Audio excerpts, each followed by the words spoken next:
Hello everyone बच्चों, हम लोग ट्रांसफॉर्मेशन में रिमूव टू जो हम लोग का टॉपिक रहा उसको पढ़ लिया है। आज ट्रांसफॉर्मेशन के अंतर्गत बच्चों interchange of assertive sentence and interrogative sentence आज हम लोग जो पढ़ेंगे वो असर्टिव सेंटेंस से इंट्रोगेटिव सेंटेंस में बदलने के नियम को समझेंगे। बच्चों, अगर असर्टिव सेंटेंस की बात करें तो असर्टिव सेंटेंस आपको पता होगा, असर्टिव सेंटेंस के दो प्रकार होते हैं। कौन कौन से? एक अफर्मेटिव और एक नेगेटिव। तो हम लोग आज असर्टिव सेंटेंस कितने प्रकार के होते हैं? दो, एक अफर्मेटिव और एक नेगेटिव। और आज हम लोग असर्टिव सेंटेंस से इंट्रोगेटिव, किसमें बच्चों? इंट्रोगेटिव सेंटेंस को पढ़ेंगे, यानी असर्टिव सेंटेंस से इंट्रोगेटिव सेंटेंस में बदलने के नियम को समझेंगे। बच्चों, अगर असर्टिव सेंटेंस की बात करें तो उससे पहले अगर मैं बात करूं तो असर्टिव सेंटेंस के दो भाग होते हैं, एक होता है अफर्मेटिव और एक होता है नेगेटिव। शायद आप लोग जानते हैं, ठीक, अफर्मेटिव या नेगेटिव। बच्चों, अगर ये दोनों दिया हुआ है, असर्टिव सेंटेंस अगर ये दिया है, नेगेटिव सेंटेंस में कोई दिया हुआ है, जैसे अगर दिया रहेगा ही डज नॉट, तो आप समझ जाएंगे कि क्या है, असर्टिव ही सेंटेंस है लेकिन उसका नेगेटिव है, लेकिन है तो क्या? Assertive sentence. क्या है? Assertive sentence. तो आज हम लोग जो पढ़ेंगे असर्टिव सेंटेंस को नेगेटिव सेंटेंस में कैसे बदलें, इंटरचेंज कैसे करें, दूसरे शब्दों में कहा जाए इसका ट्रांसफॉर्मेशन कैसे करें वो है। तो आप समझ गए होंगे कि असर्टिव सेंटेंस से इंट्रोगेटिव सेंटेंस बदलने के नियम को आज हम जानेंगे। असर्टिव सेंटेंस के दो भाग होते हैं, एक अफर्मेटिव, इसी को पॉजिटिव भी बोलते हैं, और एक नेगेटिव, ठीक। तो एक किसी में भी आ सकता है और उससे हम इंट्रोगेटिव में कैसे ट्रांसफॉर्म करेंगे, इंटरचेंज करेंगे, चलिए उसको समझते हैं। प्यारे बच्चों, जो पहला रूल हमारा ये कहता है, असर्टिव सेंटेंस आप देखते होंगे कि असर्टिव सेंटेंस में हमारे जो हेल्पिंग वर्ब के रूप में हम लोगों ने पढ़ा है, कौन सा verb? Helping verb. Helping verb क्या बच्चों? हमारे वही is, am, are, was, were, do, does, did, have, has, had,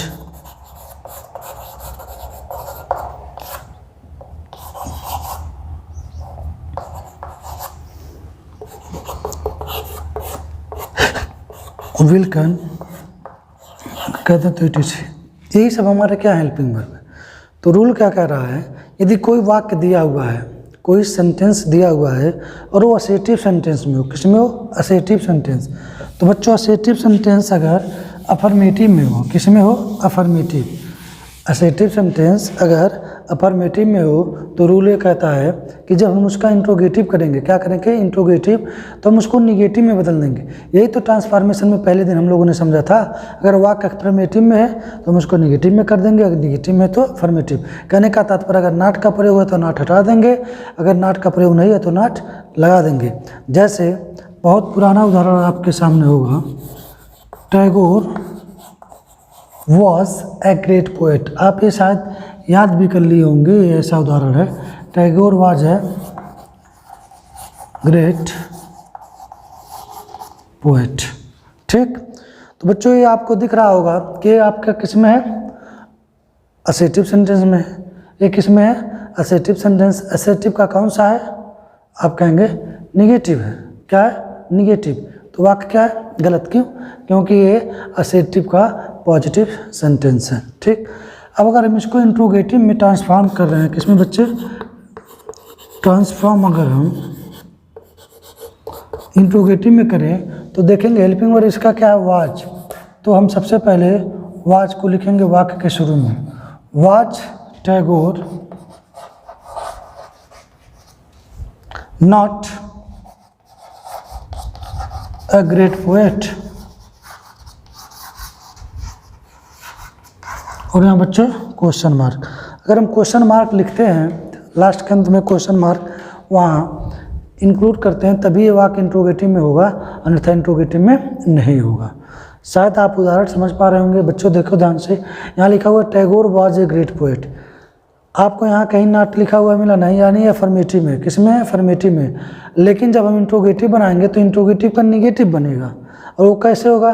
पहले हम तो इंट्रोगेटिव बनाने के लिए हेल्पिंग वर्ब को पहले लिखेंगे, फिर लिखेंगे सब्जेक्ट को। लेकिन अफर्मेटिव होने का अगर हम निगेटिव जोड़ेंगे तो इसको सब्जेक्ट के बाद लिखेंगे और ये वाक्य आपका अफर्मेटिव से निगेटिव बन के तैयार हो गया। आशा कर रहा हूँ आप समझ पा रहे होंगे। चलिए एक दूसरे उदाहरण से समझने की कोशिश करते हैं बच्चों। अगर एक दूसरा उदाहरण की बात करें,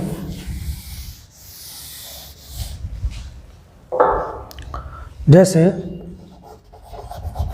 you can not run 5 kilometres. ठीक है बच्चों, तुम 5 किलोमीटर नहीं दौड़ सकते। अगर इसका मन है तो पहले कैन कर दें, कैन यू रन 5 किलोमीटर्स। ठीक है बच्चों, और यहाँ पे क्वेश्चन मार्क। तो आप देखेंगे बहुत ही आसानी से आपका ये जो असर्टिव सेंटेंस है वो इंट्रोगेटिव में बदल गया। आशा कर रहा हूँ आप समझ पा रहे होंगे बच्चों जो कुछ भी मैंने समझाने की कोशिश की। चलिए एक दो उदाहरण से और समझने की कोशिश करते हैं बच्चों। कल लिखा जाए he will never forget me. तो आप देखेंगे अगर इसका हम असर्टिव बना रहे हैं, क्या बना रहे हैं, सॉरी इंट्रोगेटिव बना रहे हैं, तो बच्चों नेवर को हम एवर में बदलेंगे। किसमें? एवर में। तो यहाँ विल है तो पहले लिखेंगे will he ever forget me, और ये आपका वाक्य बन के तैयार। ऐसे बहुत से वर्ड आपके सामने यदि आते हैं तो आप उसको बना सकते हैं।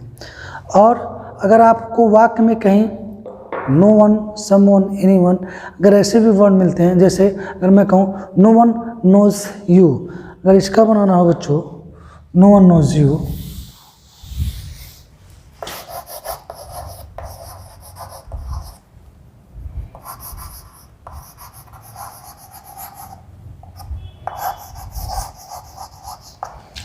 तो आप पाएंगे कि बच्चों यहाँ जो नो वन दिया है, आप ध्यान से देखेंगे यहाँ जो नो वन दिया हुआ है, नो वन अपने आप में निगेटिव है, नो वन अपने आप में निगेटिव। इस स्थिति में आपको नो को एनी में बदल देना चाहिए। ऐसी स्थिति में यहाँ जो नो दिया है उसको हम एनी वन में बदल देंगे। आप देखिए किस टेंस में, प्रेजेंट इंडेफिनिट में, क्रिया में एस है yes, no one third person है तो आप लिखेंगे डज। अगर हम इसका ट्रांसफॉर्म करें यहाँ पे तो आप लिखेंगे डज, और नो को किस में बदलना है? एनी में। Does anyone know you, know you. बहुत आसानी से आप देखेंगे कि असर्टिव से इंट्रोगेटिव में बदल गया। आशा कर रहा हूँ आप समझ पा रहे होंगे बच्चों। चलिए एक दो उदाहरण और समझाने की कोशिश करता हूँ इससे संबंधित। No one can teach you English grammar. ठीक बच्चों, नो वन होने की वजह से आप यहाँ लिखिए, कैन को पहले लिखेंगे, can any one teach you English grammar.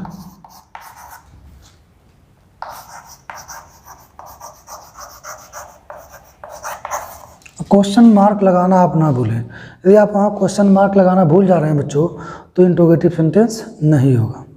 चलिए एक और दूसरे रूल की बात कर लें जो कि आपके सामने स्क्रीन पे आप देख पा रहे होंगे बच्चों। रूल के अनुसार अगर देखा जाए तो रूल ये कहता है, जैसा कि आपको स्क्रीन पे दिख रहा होगा, असर्टिव सेंटेंस में यदि सब्जेक्ट के स्थान पर एवरीबॉडी हो तो उसके स्थान पर, यानी एवरीबॉडी के स्थान पर हम हो का प्रयोग करते हैं। एवरीबॉडी के स्थान पर हम हो का प्रयोग करते हैं। अगर आप नहीं कर पा रहे हैं तो भी ये जो रूल हम लोगों ने पढ़ा है इसके अनुसार उसको बना देंगे तो भी वाक्य सही होगा। कैसे?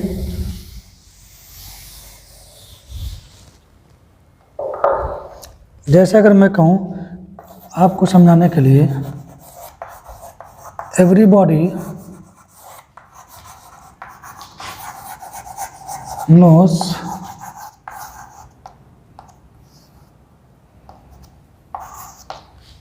एमजी, यानी महात्मा गांधी। Everybody knows Mahatma Gandhi. अगर आपके सामने ये हो तो आप इसको कैसे बना सकते हैं? देखिए बच्चों, तो आप लिख सकते हैं एवरी को जैसा रूल में लिखा हूँ में चेंज करेंगे हूँ, उसके बाद यहाँ क्या लिखा हुआ है? क्रिया में यस है यस, तो हम लिखेंगे डज नॉट नो एमजी, मतलब महात्मा गांधी। अगर आप ऐसे नहीं एवरीबॉडी को हूँ में नहीं चेंज कर पा रहे हैं तो आप अपने उसी पुराने स्टाइल से जैसा कि मैंने आपको पढ़ाया है उसके अनुसार आप बना सकते हैं। क्या? जैसे यहाँ मैं ऊपर लिख रहा हूँ बच्चों, एवरीबॉडी नोज, तो एवरीबॉडी नोज यहाँ हम लिखेंगे डज। एवरीबॉडी सिंगुलर सब्जेक्ट होने का does everybody, does everybody not know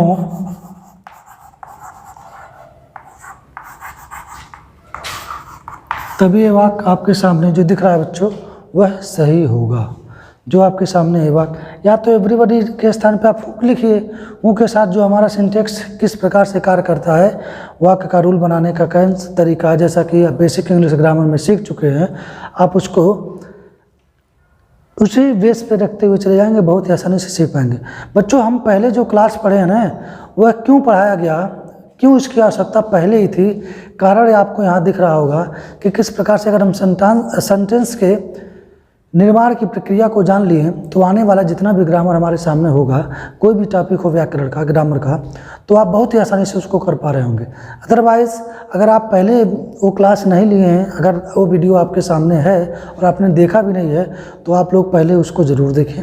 उसके बाद जो कुछ भी मैं यहाँ आपको कंटेंट प्रोवाइड करा रहा हूँ, आप उसको जब देखेंगे, समझने की कोशिश करेंगे, तो बहुत ही आसानी से इससे संबंधित जितनी भी समस्याएँ आपके सामने आएंगी, आप उसको कर पा रहे होंगे।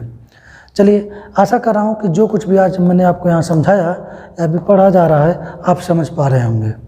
प्यारे बच्चों, अगला जो रूल है वह ये कहता है, जैसा कि आप स्क्रीन पे देख पा रहे होंगे, कभी कभी एसेटिव सेंटेंस इंट्रोगेटिव सेंटेंस बनाते समय वाक्य का आरंभ, यानी इंट्रोगेटिव सेंटेंस जो बना रहे हैं उसका आरंभ वाई, व्हाट, व्हेन, हाउ से करते हैं। ठीक, अब इसको हम कैसे करते हैं, क्या है उसके प्रोसेस, क्या है उसके रूल्स, हम उसको एक दो उदाहरण से समझने की कोशिश करेंगे। लेकिन आपको जो ऊपर रूल दिख रहा है आप उसको समझने की कोशिश करें। रूल कह रहा है कभी कभी समटाइम्स एसेटिव सेंटेंस से इंट्रोगेटिव सेंटेंस में बनाते समय सेंटेंस की शुरुआत हम व्हाट, वाई, व्हेन, हाउ से करते हैं। ठीक, एक उदाहरण से इसको समझाने की कोशिश करूंगा। आप लोग पढ़े होंगे it is no use to teach you. अगर मैं कहूँ it is no use to teach you if you are not working as I say to you, it mean that there is only an example, you are to focus here what I am writing here dear student. It is no use to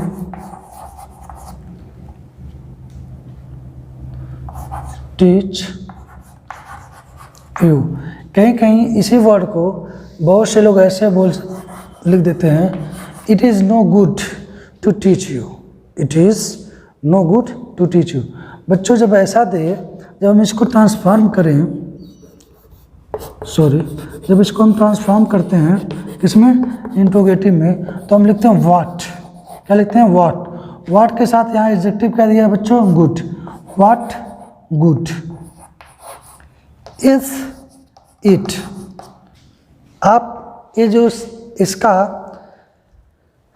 structure है, अगर आपको वाक्य में ऐसे शब्द लिखे हुए मिल जाए, it is no use, it is no good, ठीक है, इट इज़ नो फाइन बोलते, इट इज़ नॉट गुड, तो आपको ऐसे शब्दों का इंट्रोगेटिव में ट्रांसफॉर्म करते समय आप व्हाट लिखने के बाद आप तुरंत एडजेक्टिव को लिखेंगे। ठीक, एडजेक्टिव यही होगा जो नो के ठीक बाद होगा। It is no use, it is no good. ठीक, तो उस परिस्थिति में आप लोग इसको वाट के साथ ही लिखेंगे। फिर आप देखिए इज इट, पहले हम लिखेंगे हेल्पिंग वर्ब, तब लिखेंगे इसका जो हमारा प्रोनाउन है, to teach you, to teach you, question mark लगा देंगे। ठीक, क्वेश्चन मार्क लगा देंगे। बच्चों अगर आप ऐसा नहीं करना चाहते, अगर आप ऐसा नहीं करना चाहते जैसा कि रूल ऊपर आपको दिख रहा है, तो कोई दिक्कत नहीं है, कोई दिक्कत नहीं है। आप तो सीख चुके हैं कि असर्टिव सेंटेंस से इंट्रोगेटिव सेंटेंस बनाते कैसे हैं। चलिए हम उसकी चर्चा कर लें। अगर आप ऐसा नहीं बनाना चाहते हैं जैसा कि रूल ऊपर लिखा हुआ है कि कभी कभी असर्टिव सेंटेंस से इंट्रोगेटिव सेंटेंस में चेंज करते समय, परिवर्तन करते समय वाक्य की शुरुआत हम वाई, व्हाट, व्हेन या फिर हाउ से करते हैं, अगर आप ऐसा नहीं करना चाहते तो क्या करेंगे?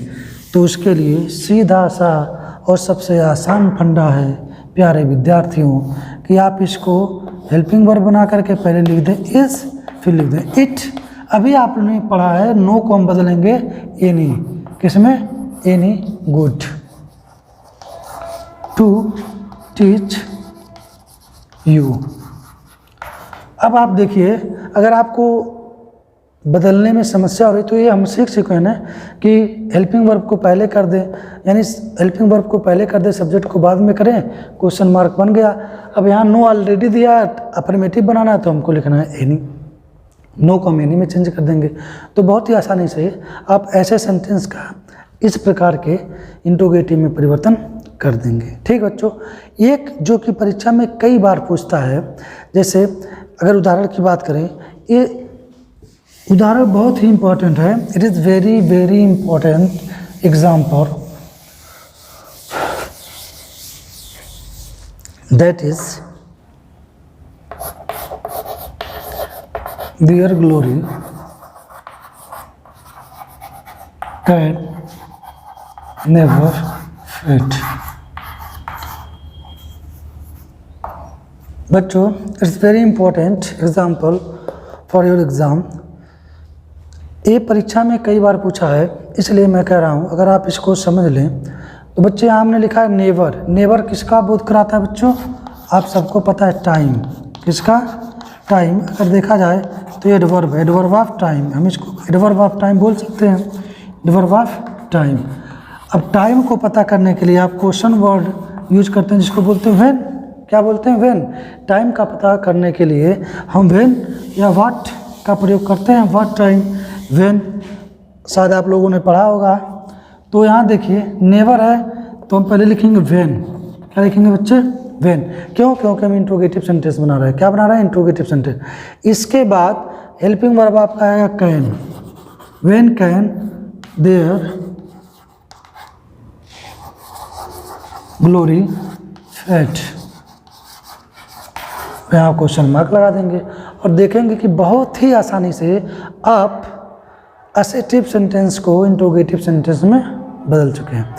बच्चों मैं आशा कर रहा हूँ कि आज जो कुछ भी मैंने आपके सामने कंटेंट रखा, आपको पढ़ाने की कोशिश की, आप बहुत ही आसानी से उसको सीख पाए होंगे। आज का क्लास जो था वो असर्टिव सेंटेंस को इंट्रोगेटिव सेंटेंस में बदलने का था। इससे संबंधित जितने भी एग्जाम्पल्स मुझे लगता कि आपको देने चाहिए और आशा कर रहा हूँ आप उस सबको सॉल्व कर करके, जैसे ही आपके पास वीडियो जाता है सॉल्व करके आप हमारे व्हाट्सएप नंबर पे मुझसे संपर्क कर सकते हैं। बच्चों आपके स्क्रीन पे इस समय कुछ एग्जाम्पल जिसको हम क्लास वर्क समझ सकते हैं या फिर आपके लिए अभ्यास के तौर पे आपके स्क्रीन पे दिख रहा होगा। कंप्यूटर महाराज उदाहरण को प्रस्तुत किया जाए। बच्चों जैसा कि आपको पहले दिख रहा है, नेहरू वॉज ऑनर्ड एवरीवेयर। दूसरा है none can avoid it, the sun can never set in the east, everybody knows him, everybody like to in name and fame, the earth is round and the next is course we can say 7 number, no one is mightier than God, and the next, no wise man will behave so, long life does not make a man great, nobody else could have done it, nobody would like to be called a fool, nobody would like to be a slave. And the next is everybody loves his motherland, no one can put of with such a conduct. It is no good to help a mean man, everybody likes to be prosper. Dear student, आप लोगों को जो कुछ भी 1 to 16 आप लोगों को आज मैंने दिया, आशा कर रहा हूँ आप उसको सॉल्व करेंगे और क्या प्रोसेस है आप मुझे बताएंगे। अगर आपको कुछ नहीं समझ में आ रहा है तो आप हमसे पूछ सकते हैं। चलिए मिलते हैं अपने अगले क्लास में, तब तक के लिए बेस्ट ऑफ लक, सुरक्षित रहिए, मस्त रहिए, स्वस्थ रहिए, बाय बाय।